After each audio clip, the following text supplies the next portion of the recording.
So hi, everybody, and welcome to episode 257 of Level Up, 60 minutes, of course, of live Q&A, where your questions really do drive the show. Today, we're going to continue to answer your questions on how to become a business analyst. It's highly relevant in 2024. We've got so many different things driving the market, from AI through to a wider and broader adoption of all things Agile. And so we've assembled a truly great panel of experts to listen and respond to your questions. If you're watching on YouTube, then you can find out so much more about what we do in our channel. So do give this video a like and subscribe to find out so much more about us. Ella today, for the folks who are joining us live, is already over in the social chat. So do let her know your name, please, and the city from where you're joining.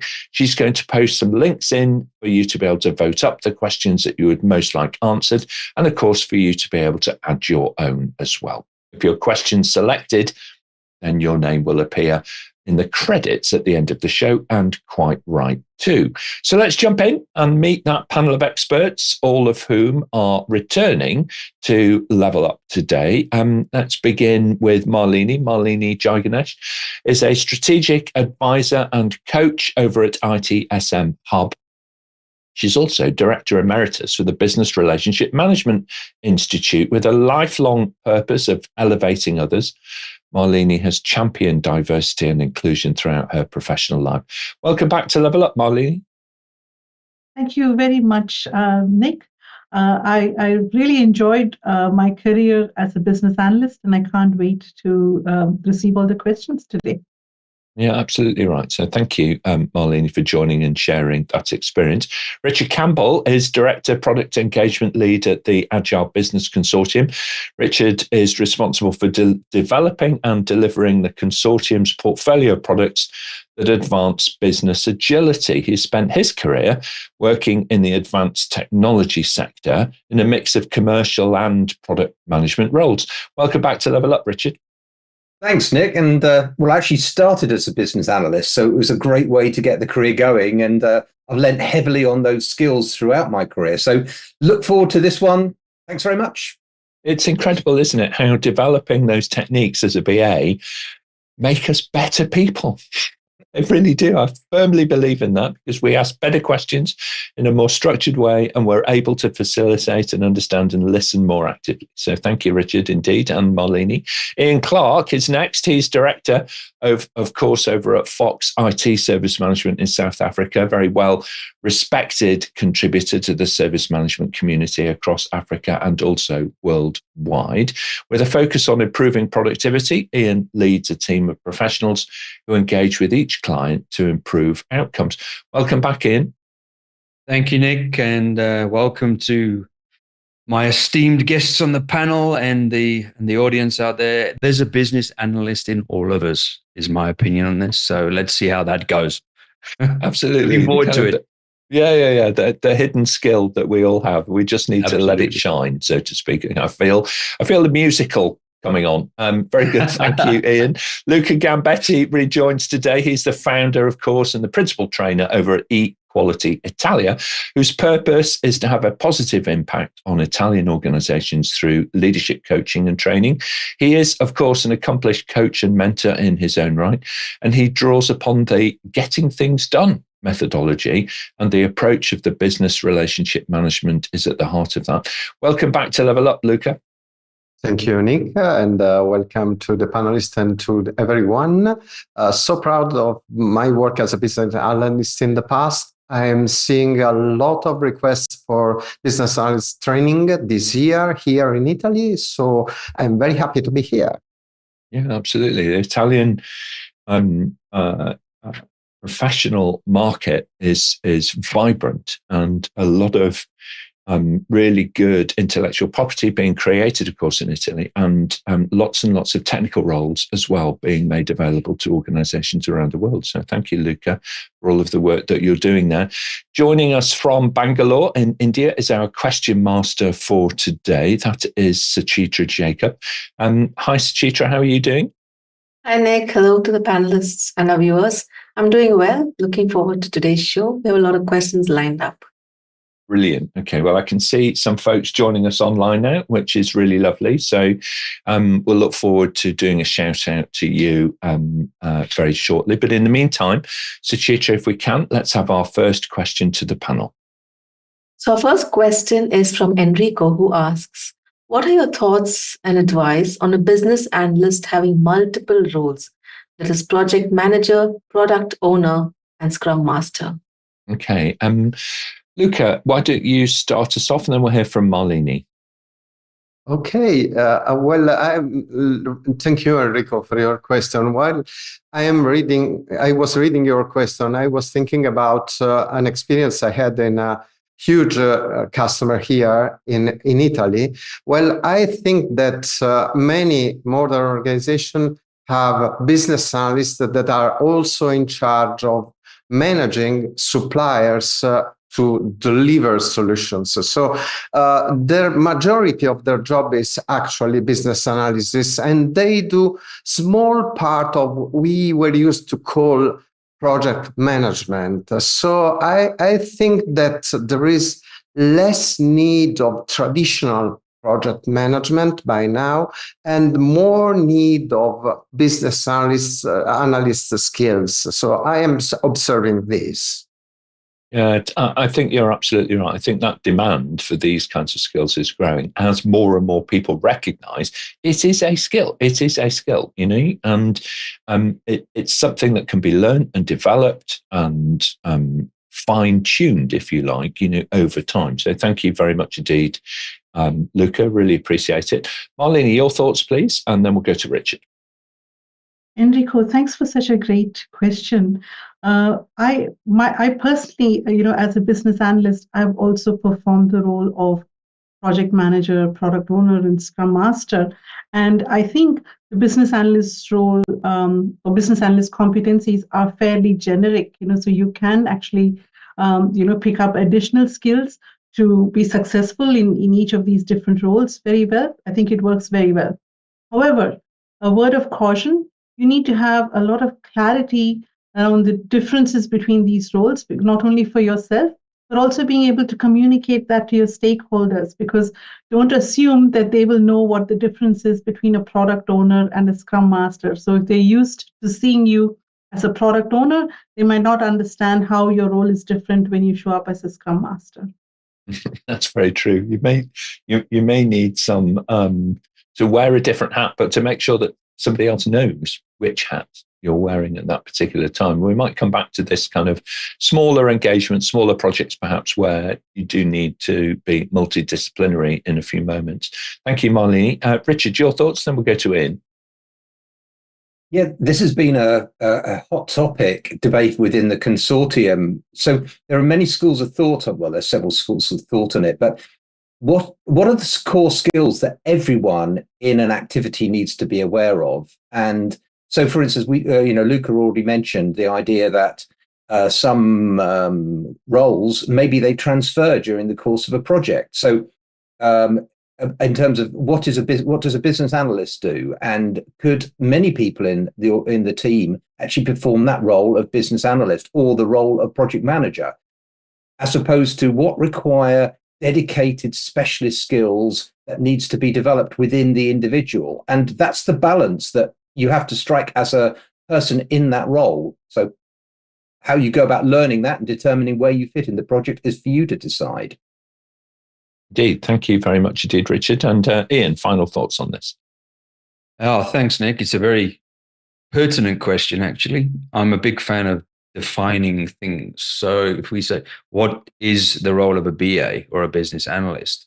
I can go to 4 or 5 of our clients and I'll get a different answer on that one, from glorified requirements administrators all the way up to just strategic business kind of advisors. So, the context is important, but like Malini said, I think a word of caution. Define exactly what you mean by each of the roles and what they entail.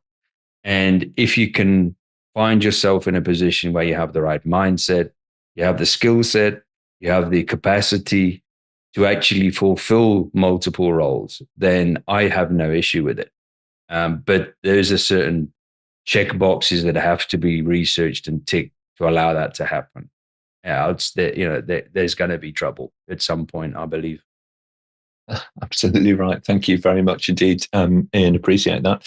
I think as well, there's a temptation for folks who progress beyond BA to become project managers. Sometimes, because it's so much fun being a BA, sometimes it's very tempting to kind of just jump in and revert back to your BA role. And that actually may be somebody else's role. And that might not be, to Ian's point, the healthiest thing to do for the project overall. So if you can kind of rein in that temptation a little bit, because it's true, BAs do have much more fun, I would argue, than project managers, but that might be controversial for some folks. And we'll wait and see. Talking about the folks who are actually online today, we've got lots joining. Don't be shy, people. Introduce yourself. Just say your name, please, and the city from where you're joining. We're going to do a shout out for everybody on social very soon. But in the meantime, Suchitra, I think we'll move on. Let's take our next question to the panel. Our next question is from Sonia. As a BA, what skills should I focus on developing for the future? All right. So let's get deep into the skills question straight away. Mixing up the order a little. Ian, why don't you start us off with your thoughts? What are the kinds of skills that as a BA I should be developing for my future? Yeah, I have a short answer to this one. I mean, again, going back to my previous point, there seems to be a various degrees of what is a BA and what are they supposed to do. I mean, I've mentioned that already. But one thing I have seen is the world of design thinking and kind of ideating has become extremely popular.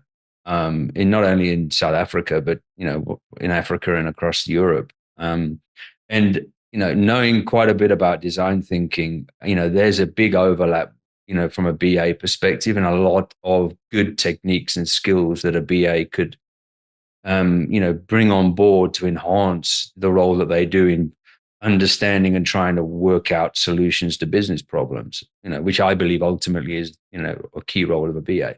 So I would say certainly if you're not in any design thinking kind of training or awareness or knowledge, that's a very good kind of avenue to walk down as a BA.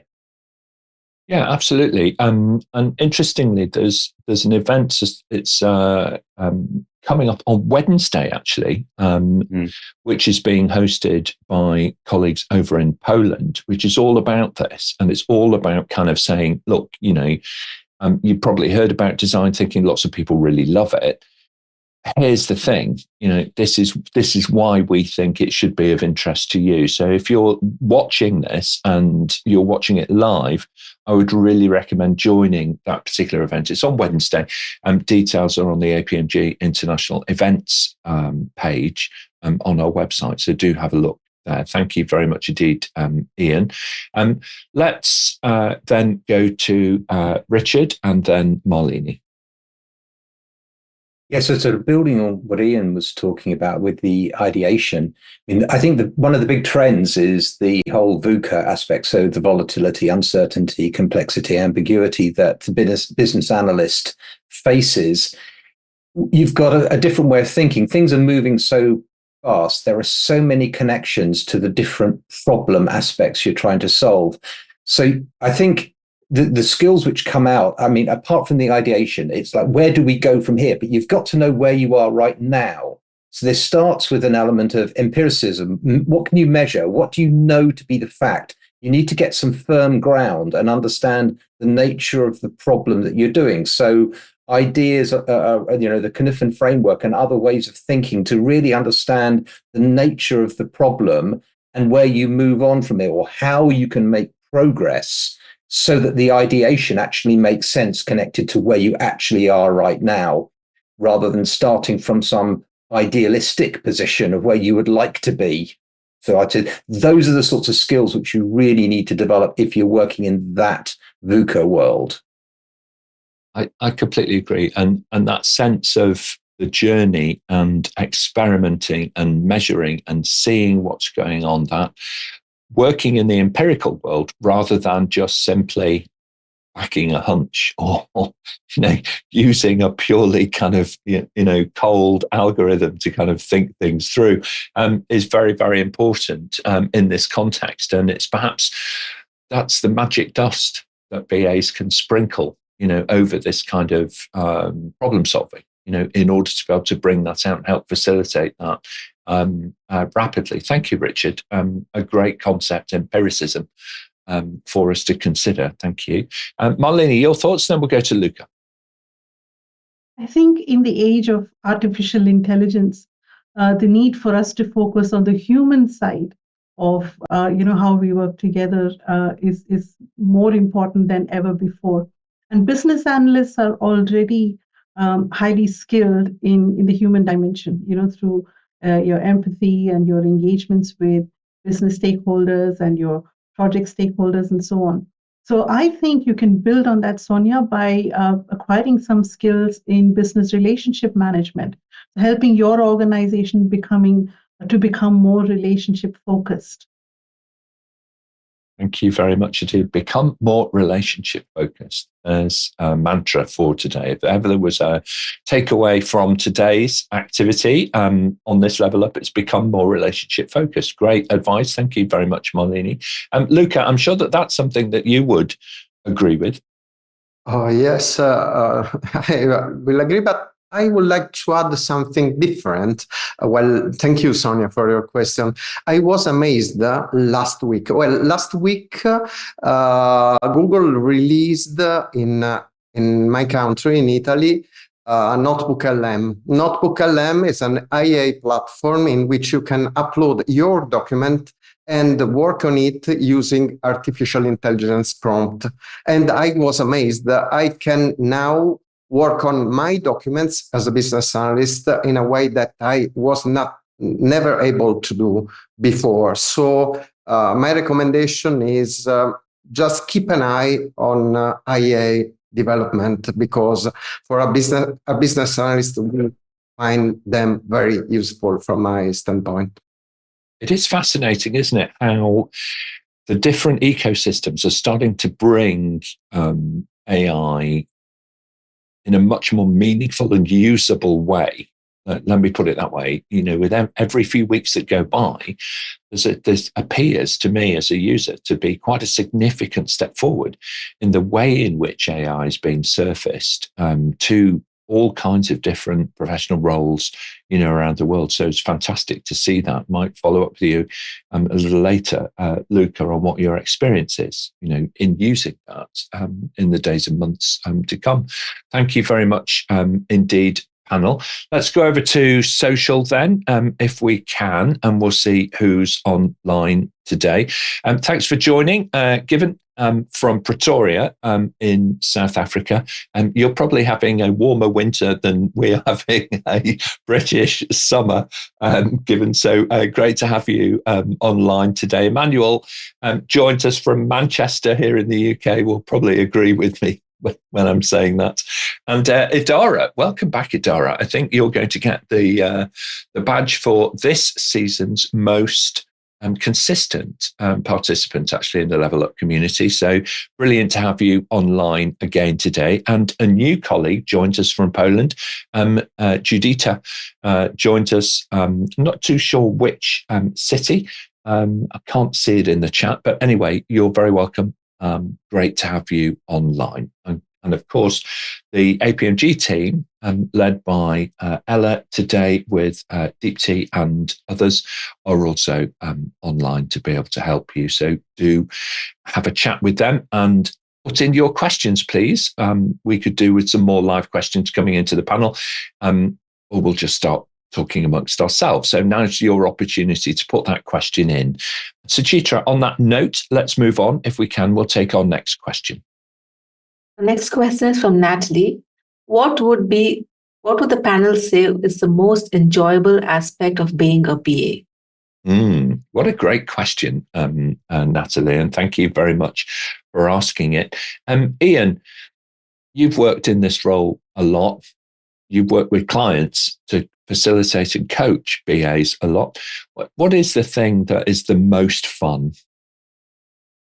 I can just talk from my own personal perspective. That for me, the most fun is operating at a particular level in a business where you get involved extremely early, almost at a strategic level in various business problems or challenges that exist in the environment, and working with teams to truly dig in and understand those issues and challenges, and then start to work with the relevant areas of the business to try and ideate and come up with solutions. So working at that level, for me has always been the very enjoyable part. Going on to my earlier point, I know a lot of BAs, especially in this region, they're almost like they get assigned to a project and their job is requirements management. And whilst that is part of it, the more strategic, higher level aspects of the role, I've always found extremely enjoyable. And I really would wish that a lot of organizations would invest in BAs in that particular space as well, a bit more than what I've seen in the past. So yeah, there's my experience. Excellent. Thank you very much indeed. And Luca, your thoughts, please. Point from Jan with a different flavor. I like a lot to learn new things, so I enjoy learning new things, and a business analyst is constantly learning something new and finding solution to the problems to problems. So it's really, you need a grow mindset in order to be a good business analyst, and you have the opportunity to grow. Thank you, Natalie, for your question. It's fascinating, isn't it? It's that kind of, the wearing the cap of curiosity is certainly what fuels a lot of BAs. So I totally agree with you there, Richard. That's a polite way to put it. Just being nosy, being a little bit curious. Being a little bit nosy is certainly allowed as a BA for sure. Richard, your thoughts, please, and then we'll hear from Malini. Yeah, I've got to say, it is that big picture perspective, I think, which is very gratifying for a lot of people. But associated with that, the point I would bring out is you're there very much trying to align, join the dots, bring people together, get their perspectives to show how the combination of those thoughts, of those perspectives, actually is moving us towards solutions. So it's the aggregation, I suppose, and linkage. That's the bit that I find personally most satisfying. It's interesting, isn't it? It's a very privileged position, actually. That you start to identify and discover value, and then shape that value into reality as part of a wider project team. So excellent, thank you so much. And Malini, final thoughts. Natalie, I'm a people-oriented person, so for me, the most enjoyable aspect of being a business analyst is actually engaging with people who have diverse viewpoints or diverse domain knowledge, acting as the translator, particularly between people who are technical specialists and just can't seem to understand how to put things into very simple language. And also helping to shift people's mindsets, and most PAs will sympathize with this. People come to us and say, oh, I want this, I want that. And helping them to shift their thinking to what is it that we really need? What is it that our organization really needs at this point in time? And shepherding them towards that shared understanding of what is purposeful and meaningful for our organization. That is worth it's worth its weight in gold. It's fascinating, isn't it? I totally agree with you, Malini. The power of questions and the power of that, kind of facilitation, and that being able to translate and help connect people at a very human level is really wonderful, to see when it happens in real life. And it really does set people's career for growth in the future. They start off as relatively junior, perhaps, member of a project team, and then very quickly they become very well respected for being able to make sense of complexity. And it's a fantastic skill to be known for in an organization. It really, really is. Sets you up for a successful future. Thank you very much indeed. Thank you, Natalie, as well. What a great question to be able to ask the panel about the enjoyable aspects of being a BA. Suchitra, if we can, we'll take our next question, please. We have a live question from Emmanuel Ogbona. Can a BA suit in all sectors, or do we have different types of BAs? Well, that's a really good question, Emmanuel. Just kind of thinking about it. Is it one size fits all, or are there different flavors, if you like, of business analysts around the world? Luca, why don't you start us off? I have mixed feelings about that. In my career as a business analyst, I was recognized as being able to adapt to many situations. But I have to say that I said before that you need to learn a lot on your specific sector. So it's quite difficult to learn a lot of things in different sectors. So probably you will gain a huge comprehension on how a generic business works.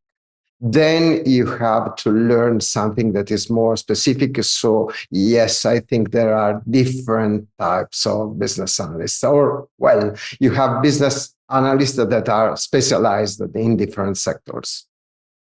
I think you're right. I think the regulatory framework varies a great deal, and the technical language which is used in different industries varies a great deal. And so if you're working in, I don't know, life sciences, pharmaceuticals, for instance, it's a very different set of language than you might be using if you're working in, I don't know, insurance, in financial services, these kinds of things. So there is some specificity to the regulatory framework in which you're working, and also the nature of the business and the terminology that's used and so on.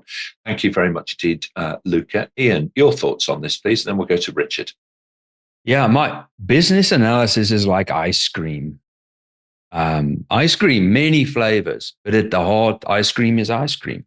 So there's definitely a specific set of skill sets and mindsets that a generic business analysis or analyst should have, depending on the level that you operate again on within a business. But I do, as Luca's kind of already mentioned, there's a strawberry for engineering, and then there's a vanilla for IT, and then there's a pistachio for the insurance world. And so I'm a big believer in experience. So I think it's good to have that generic skill set, but I'm a big fan of, try and potentially specialize in certain sectors where you can, to bring that additional kind of benefit and value to the companies or sectors that you're dealing with.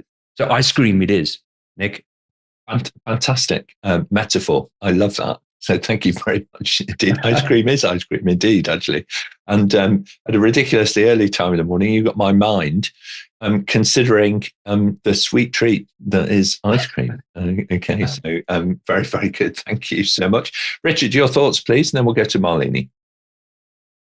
So I'm less convinced it is by sector, the focus here. I think we live in such a connected world now that you get amazing diversity within a sector in different parts of the world. And I think the bigger differentiator is the nature of the culture of the organization in which you operate. And I think that that's where you would see bigger differences. So you might go from, I don't know, we mentioned pharmaceuticals. You go from one pharmaceutical company to another, and you will see the bigger difference you'll see is the cultural nature. So how empowered are the teams in their ability to make decisions, to innovate, to experiment? How much freedom does the board give that team or project to explore the area rather than being told what to do? And that is the factor which is going to affect the business analyst and how they need to respond within that activity.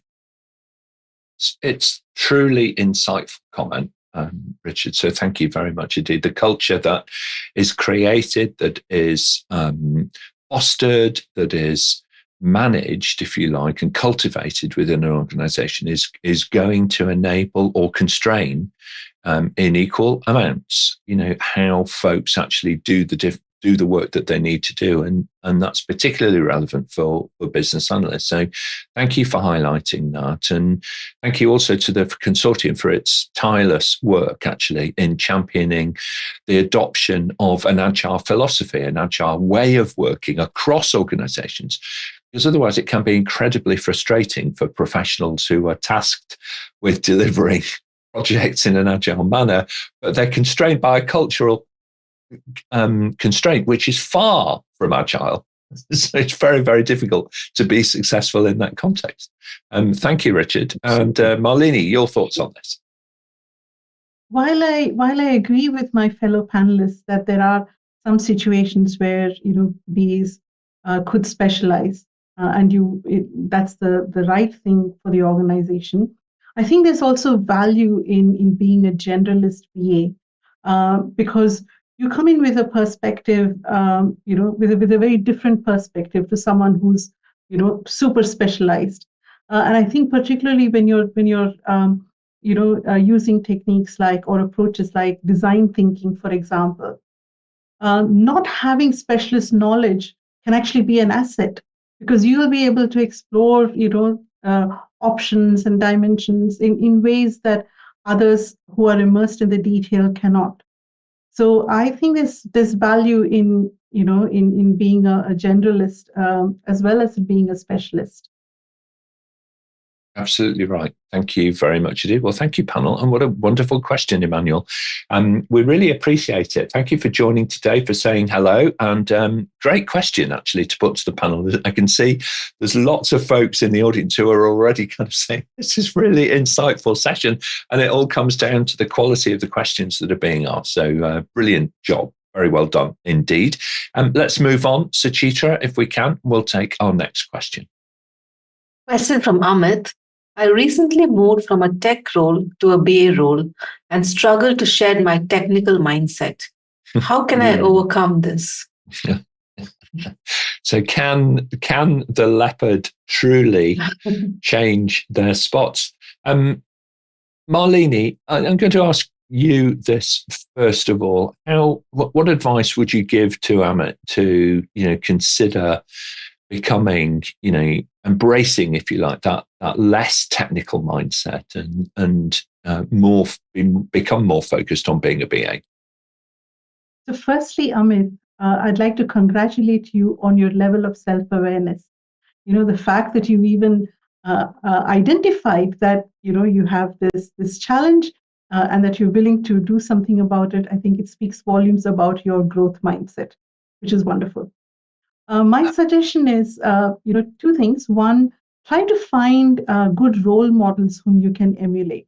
So look around, connect with other BAs, and then see how are they showing up, how are they, interacting and going about their work, and you might pick up some tips from there. The other thing I would suggest is get a good mentor, right? And I think that will actually provide you with a number of benefits far beyond just this shift in mindset. Get a good mentor, connect with other BAs, and I think you will be good to go. It's great advice, isn't it? Every successful athlete has a coach. Okay, every successful BA has mentor or mentors, plural, depending on who you are and whereabouts you work and this kind of thing. So totally agree with that. Thank you so much, Malini. Really important to do that. Richard, please, and then Luca. Yeah, I sort of feel that this thread goes back to a question which was raised earlier about you come into the role of business analyst with a set of skills, and the natural reaction, particularly in times of stress, is to lean back on those areas you feel most comfortable about. And I'd say the best way to avoid what I'd call this sort of degeneration, this stepping back to where you were, is education.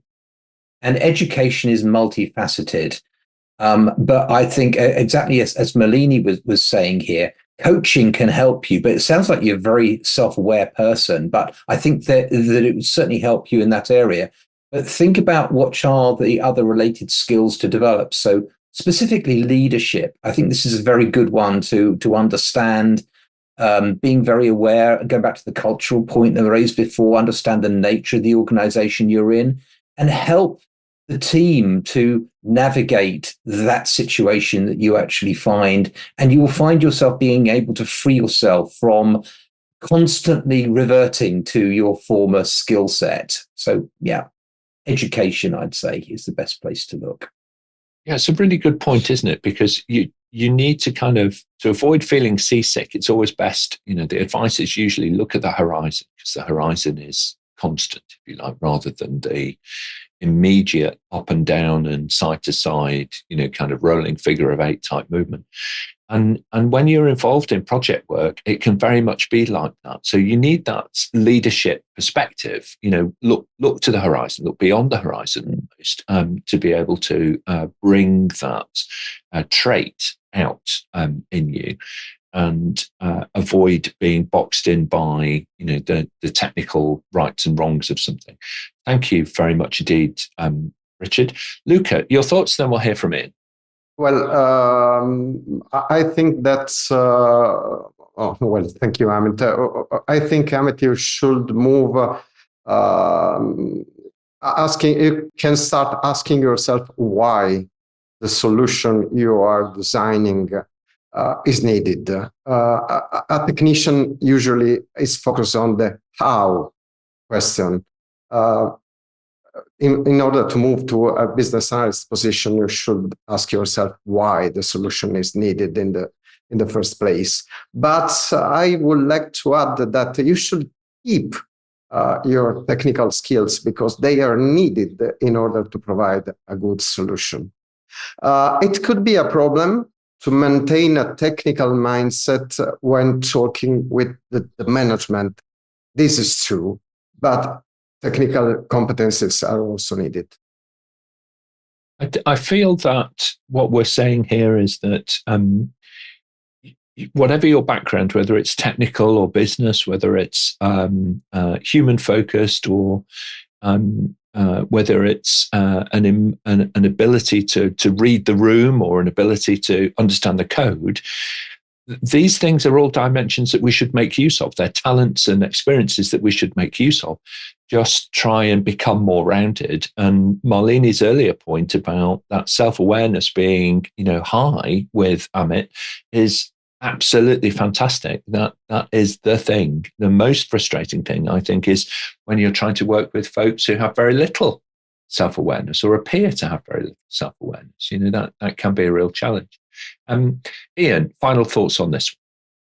Yeah, I think I just want to add further on to what the guys were saying, specifically Malini, in terms of, the level of self-awareness is clear in Amit's case. And the interesting question for me is, what do we mean by the technical mindset? It almost implies I'm looking at this particular issue always from a solution or technical perspective, rather than maybe having certain techniques or skills to go upstream a little bit to try and understand what is the challenge. Just a very quick, we're working at the minute with a big financial institution in South Africa, and we were dealing with tech people, and there's like 50 in a room at one point, and we're taking them through certain techniques, things like challenge trees and ideation techniques, and prioritization through matrices like now, how, wow, and so on and so forth. And through that, they've come out and said, geez, you know what? I started off in solution mode. I'm going to use these techniques back at the office now to actually work collaboratively with people to understand the issues at hand before I get technical. So, we kind of think we've had a bit of an impact there from an upstream kind of work, thinking, instead of just purely technical. But it's the education part. If we never exposed them to those techniques, they would have potentially carried on in that vein. So I think that exposure, as well as education, is a key thing to potentially look at. Awesome. Thank you very much indeed, panel. What a great question, Amit. So thank you very much for submitting it. Now, I can see quite a lot of people in the chat. Lots are listening, so they're really focused on what the panel's saying. Don't forget, we are a community of practice. So the best thing for you to be able to do is give us your thoughts as well in the chat, as we're going through the level up episode. And if you want to put a question into the panel, well, now's the time to do it because we're running out of time. Okay, so if we can, let's move on, Suchitra, and we'll take our next question for the panel, please. We have a live question from Taiwo. I'd like to ask, where can I start as an entrepreneur and a startup coach on BA? Okay, so coaching BAs is something which many people on the panel are actually doing. So I might kind of think about this question in two parts, if I may, Taiwo. The first part is, how do you make the transition from practitioner to coach? And then perhaps the second part is, and can you earn a living at it? Okay. So, from that perspective, we've got two parts to the question. Richard, can you start us off and then we'll go to Malini? Yes, I had to think carefully about what exactly you're asking here. So my understanding of this question is, so you want to become a coach to entrepreneurs and startups, and how do you take that step forward? Well, my advice there is, I've been involved with many startups over the years, and very often there's an element of high ego areas when you've got those. So you've got people starting a business because they think they've got the idea really well, and therefore they're only going to turn to people who actually have a trusted reputation. So you've got to prove your competence at helping, if you like, organizations move and make progress in a more traditional environment, and use that reputation to say, well, I can do it for you in a startup mode too. But startups work in very different ways from big organizations. So you've got to be in there too to understand the culture of an entrepreneurial startup mode organization, because it is going to be very different from a large organization or an established organization who's looking to change or grow. So it's a tricky one to get into, I would say, but it's that experience and reputation that you've got to be building on. I totally agree with that. I think that, and thank you, by the way, for looking at the question through that lens. I think that you might be right. The passion that takes somebody to start up their own business is going to be like armor plating in some ways. It helps them to survive, but at the same time can be a little bit impenetrable at first. And it takes a very special relationship to be able to establish that coaching relationship for the startups in this world, or the entrepreneurs with a very strong sense of vision, if you like. Thank you, Richard. Malini, your thoughts, and then we'll go to Ian. Thanks for asking such a thought-provoking question. In the last couple of years, I have transitioned myself, from being an employee in an organization to becoming a coach. And the biggest challenge that I had during the transition is actually shifting my thinking from doing or being a doer to actually being able to step back and say, oh, this is how something is done, right? And then you also, to Richard's point, you also need to cultivate a personal brand that gives people the confidence that you will be able to help them in the way that they need, right? And that there's, of course, commercial considerations as well to that. So I think, Taiwo, you probably want to start by looking at who's your target audience, whom can you actually help, what do you offer that's actually going to be of help to them, and sort of start building a service offering, have some clarity around a service offering. Thank you very much indeed. Appreciate that. Thank you, Malini. What's going to differentiate you, help you stand out from the crowd in that coaching and mentoring space is going to be very important. Ian, your thoughts? Yeah, thanks, Taiwo and Nick. I'm coming at this from a lens of Taiwo saying, I'm an entrepreneur and a startup coach. And how can I bring this BA into that particular field or role? That's how I'm looking at this particular question. And my answer to that instinctively is, if you've got a well-established presence in your market as an individual from your experience and your track record, and you're looking to bring BA into it, I would certainly start to look at, I know Richard's on the line, but looking at business analysis and its various techniques and practices and its approach, some things like Agile BA. The Agile Business Consortium has got a great portfolio, with regards to Agile business analysis. Most companies now operate in an Agile world. So I would certainly have a look at that particular content, those particular certifications.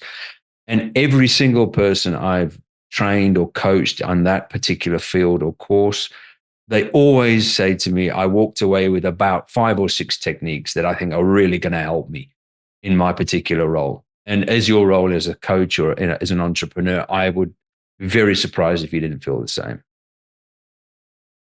Thank you very much. I sound like I'm punting to Agile BA, but it's just Yeah. And actually, I think it's the right thing to do. Okay, so there's a couple of things, and Teo, I think we've had 3 different interpretations of the question, so I'm hoping that you're getting value. Please do comment in the chat, because we can see, in the chat kind of where we're going. So I think actually the most recent comment from Teo is affirmative. So there we go. All right. So between all of us, we got there in the end. So thank you, Teo, for your patience. All right. While we navigated around, but you can see, the different dimensions and experience that the panel really do bring to bear. Now then, one of the things that I would suggest, if you're watching this and you're getting value out of this, then feel free to connect with us on LinkedIn. All right. As panel members, we're all available to a good professional connection being made on LinkedIn. Our LinkedIn profiles are actually one click away. Just visit the APMG International website and click on events. And then today we will, then you will see a little short bio for each of the panelists and a link to click through to their LinkedIn profile. So very much worthwhile doing. So thank you indeed. Now, one other book that you might like to read, and I think there's a link to the qualification in the chat that Ella has posted, is actually called The Answer is a Question. And it's the written form of the guidance behind the new Star Manager certification.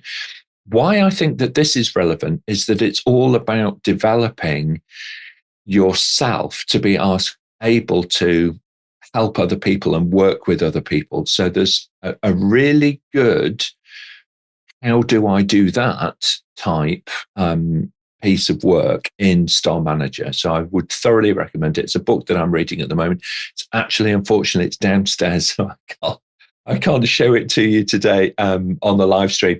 But nonetheless, very, very worthwhile. You can have a look there online at the certification that goes with it. Okay, excellent.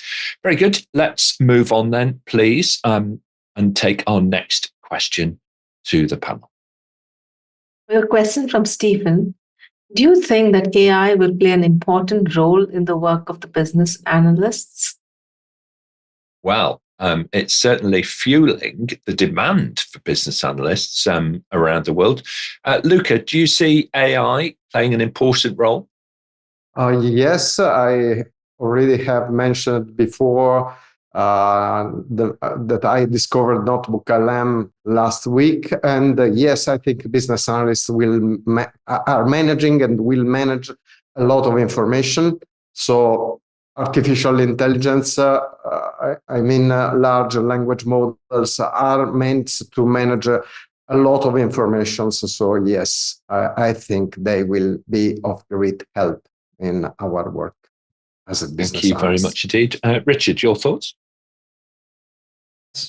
So my take on this is that you've got to remember the role of the business analyst is a thinking, creative, interpretive, and people-centered role. And you've got to view AI as a tool that's going to enable you to do that. So it goes back to, actually the book that you've just mentioned, Nick, the question, what is the question you should be asking? And those questions also are the ones which you should be using AI to help you answer, but it's coming up with the right questions, which is the key to it all. And I think there was a University of Surrey study that illustrated that really well. They were talking about risk management, and they said, AI in its current form, technology will move on, but right now, it's not particularly, if you asked it a general question like, what risks am I exposed to? It'll come up with all sorts of fanciful, inappropriate suggestions for what your risks are. But if you ask it a rather better question, which is, can you rank these risks that you have identified as a person who knows your domain? It's actually going to be really good at helping you understand the ranking of those risks and then possibly what approaches you can take, which are most suited to address those specific problems. So use the tool wisely, use your brain, use your connection to other people to use the tool wisely. Fantastic. Absolutely fantastic casebook answer there. Thank you very much indeed, Richard. Malini and then Ian.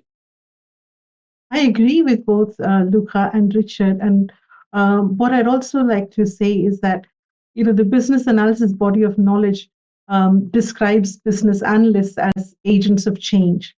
And who better than to drive a culture, in their organization that embraces technology in the most ethical and productive way possible than business analysts. So I think AI is going to play a huge role in the life of business analysts and vice versa as well. Thank you very much indeed. Final thoughts, Ian? I'll keep it short. I'm cognizant of time, Nick. Twofold. As a BA, I see it as a tool I could potentially lean on to help me in my role as a business analyst, but tread with caution, and potentially seeing it as part of a solution to a business issue. So I know in the world of generative AI, a lot of companies are looking at building AI in as a part of a solution to a particular business problem. So I'm looking at it from two perspectives, and I think that's not a bad thing to do. But as everybody has said, it's a human-centric role. So make sure you understand the requirements. Indeed. Fabulous. Thank you very much indeed. Now, we are running out of time. It's been a brilliant session so far. One final question to the panel, but I am going to have to hurry the panel along a little bit if we're going to fit it in. So, Suchitra, final question, please. Final question from Jim. How did the panelists start their BA career? Ian, was it by accident or by design? Totally by accident. 20 odd years ago in the UK, I ended up on an account for a big IT company, and we started working on a brand new project. It was actually a brand new entity for a particular bank in the UK. And I just fell into this, go out and talk to the clients about what it is they need and requirements. And, we worked in that project mode. And that was my introduction to business analysis, primarily always in the tech space. But it has started to branch out recently into non-tech. So I just fell into it by accident, and I've picked up skills and techniques as I've moved along.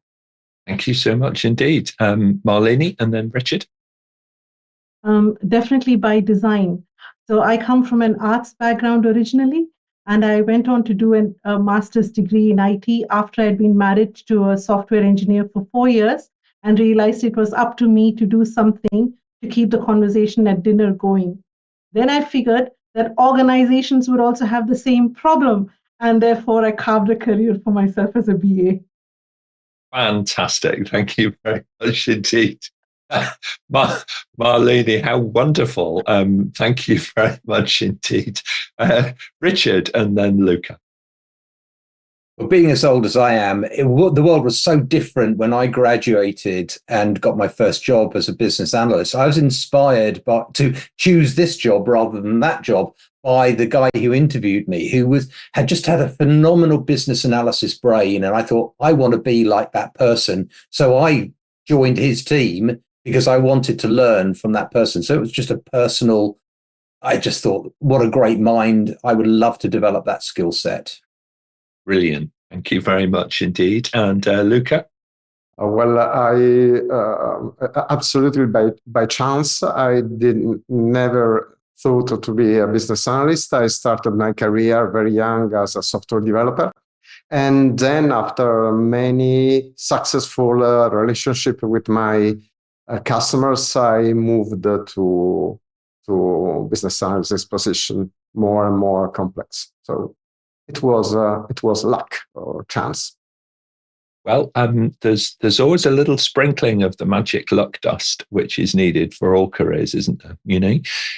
But I also feel that as a panel, I can see why you've all been successful in your time as a BA and beyond. So thank you very much indeed, panel. I'd like to thank our producers for your excellent questions online today. Very well done. Watch out for your name in the credits, of course, if your question was selected. Closing remarks then, panel, just briefly. Ian, your reflections on today. Yeah, it was a fantastic set of questions and good interaction with the audience as well and between the panelists. So it was thoroughly enjoyable, as they always are, Nick. Thank you to everybody.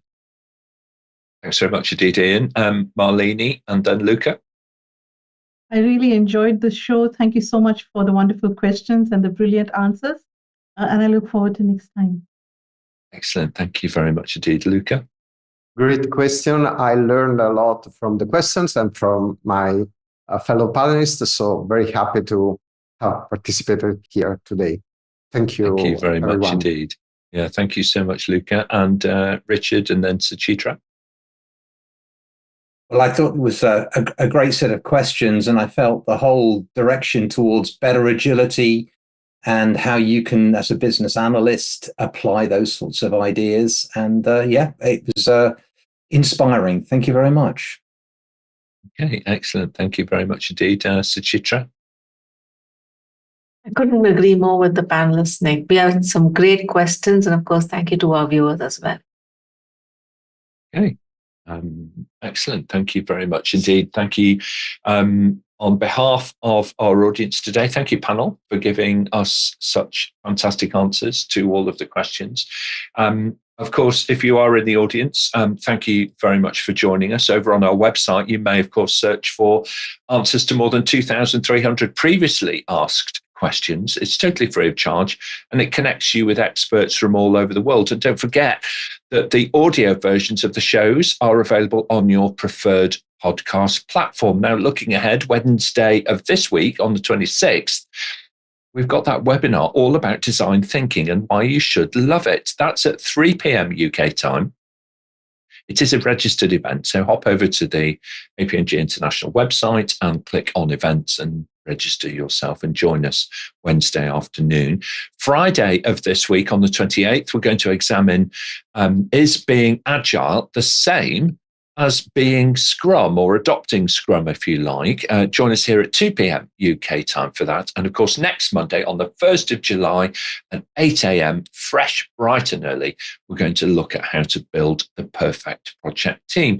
Don't forget to head over to the YouTube channel and give this video a like and subscribe. It really does help other people find the content. It doesn't cost you anything more than a moment of your time. We are taking a little break over August, and Level Up will then return with a great new look in September. So please do join us for that. Plenty of shows, of course, between now and August, but also just ask us and we'll send you a personal summary of what we're planning, what's coming up, and how you too can join us here on the panel, of course, and level up your career with APMG. So thanks very much, everybody. Have a great week.